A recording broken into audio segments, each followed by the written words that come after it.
So, ayan, andito na tayo sa ating sample company sa QBO. So, for today's video is, gagawa tayo ng invoice. So, dito sa create, under sa customer, andito yung invoice. So, i-click mo lang yan.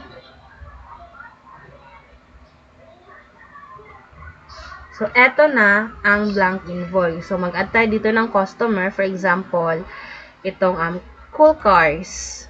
Ayan. Automatic na nandito ang email ni Cool Cars.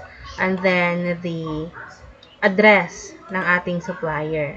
So, dito, sa terms, depende sa company nyo, sa client mo, kung ilang days o anong terms before yung due date na babayaran yung supplier. For dito, example, sa 30 days, ngayon is December 14, automatic na magbibill siya ng January 13, 2026. Pag 15 naman yung i-choose mo, automatic na yan na magiging December 29 yung due date.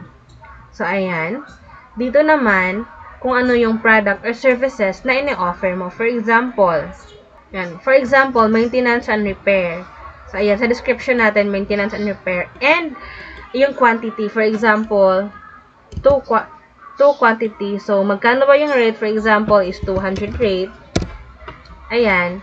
Dito sa amount, automatic to na magiging 400. If naman, gawin mo 3 yung quantity, magiging 600 na yung final amount. So, dito naman, nasa sayo kung ano yung note na ilalagay mo for your customer. If meron kang statement, like that, ikaw na bahala dyan.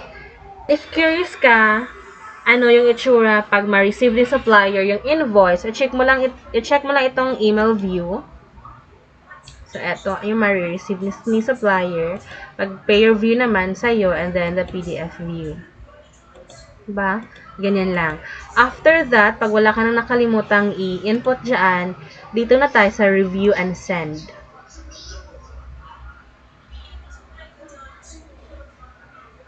So, eto na siya. Bago mo i-send yung invoice kay supplier, depende na sa'yo kung i-edit mo itong ating email body. So, ayan. Automatic na andito na yung ating email. See? Yan. Ito yung email ko. And then, once i-click ko itong box na to na send me a copy, automatic na ma-receive ko ang invoice na to. So, we will send the invoice.